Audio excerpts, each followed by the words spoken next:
Hi everyone, something a little bit different today. This is the Peak Torque Mudguard Mark 1 proof of concept. Now this is the first part in probably a two-part video series where I've been making this perfect mudguard for my bike, the XL TCR. Now for about 10 years I've used clip-on mudguards. I've had the SKS ones and I've had the Crud Racer ones, and they've been pretty good in terms of coverage and keeping your butt dry and working on group rides and stuff, but they're just not stiff enough and they're not optimised for any single bike out there. They fit loads of bikes but they're not optimised for anything. So they're a bit of a pain to fit, they're not stiff enough, they hit the tyre, and yeah, why not make the perfect mudguard for my bike, seeing as this is pretty much the only bike I ride.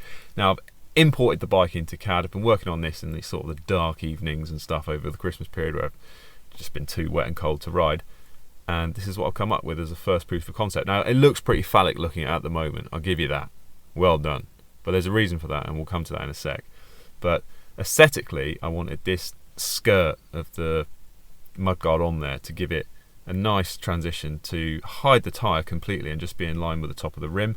Also having that skirt on there stiffness wise gives it a lot of up and down stiffness, and the thing I really hate about clip-on mudguards, or any mudguards to be honest, even if they're designed for mudguard mounts, is that they vibrate. They're just really flimsy, cheap, and they vibrate, and I just hate the sound of them. I like a really quiet bike, and even with this one 3D printed in plastic, and you know, I've taken it on a couple of rides already, it's deadly quiet, it doesn't vibrate, it doesn't hit the tyre, and even though it only has 4mm or 5mm of tyre clearance all the way round radially, it's just stiff enough not to vibrate. Now, like I said just then, I've 3D printed this, and you can see here I've actually 3D printed it in 4 sections, just because it's so big, because I wanted all that coverage all the way to the back of the tyre, it won't actually fit on the printer.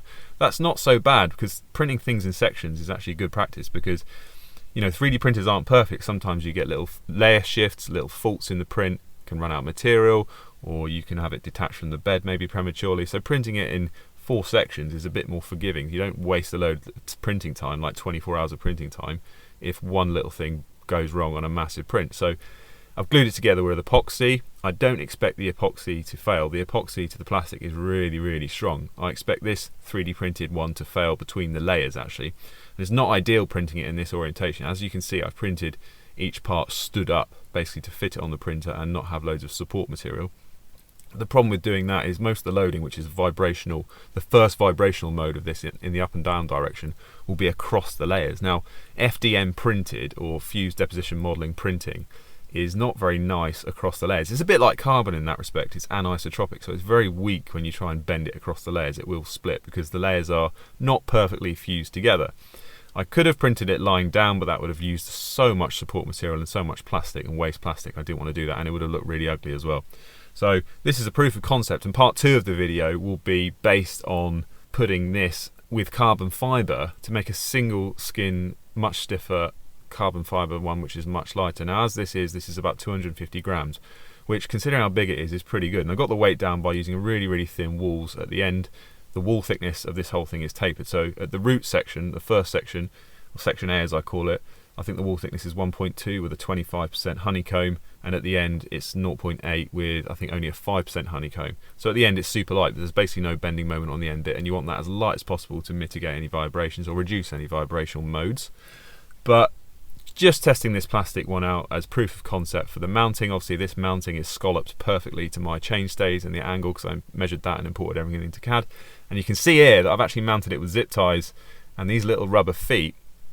Going on in the future I'll be printing those rubber feet or a little rubber foot for this whole scallop in flexible TPU material, which you can still do at home on any 3D printer. But here I've actually used a bit of an old Mavic sidewall, Mavic Road sidewall. It's perfect thickness to make these little bands just to protect the chainstays from the grit and the zip tie compression and everything. Taken it on a few rides, as you can see here already. It's super stiff. I've never had such a dry arse on a ride. I'm not just saying this is the best mudguard, performing mudguard in wet that I've ever had in terms of keeping my butt dry and having really good coverage over the sides of the tyres. Now those skirts, like I said, add a tremendous amount of bending stiffness up and down, so it's not going to vibrate in that plane too much. And then like I said, going on, we'll be using this as a female mould to lay up some pre-preg, and I'll vacuum bag it at home and take you through that process. And actually anyone can do that. It's a DIY process. You can pre-preg or do wet layup at home, and it's quite fun. You know, every engineer loves a little DIY maker project, and this is mine. super cheap to do, nice little bit of hobby fun, and yeah, I could go and buy one, but why not make one that suits my bike way better than anything off the shelf? And I will be making the carbon version a little bit more modular so it can fit other angles of seat stays and other seat stay separation widths and stuff. But proof of concept, this working really well. Never had such a dry bum on all these rides, and it hasn't broken yet. Like I said, I would expect it to break through vibrations alone, just through the layers, but plastic's been pretty good. I upped the printing temperature a little bit, upped the extraction, so the layers fuse together a bit more. So the surface quality is not that great, and there was a bit of sanding to do. As you can see, I've already sort of prepped it for painting. But actually I probably won't bother now, because I'm just going to sand and prep the inside to make a female mould, and then we'll be laying up the carbon on the inside in the next video. So cheers, see you in the next one.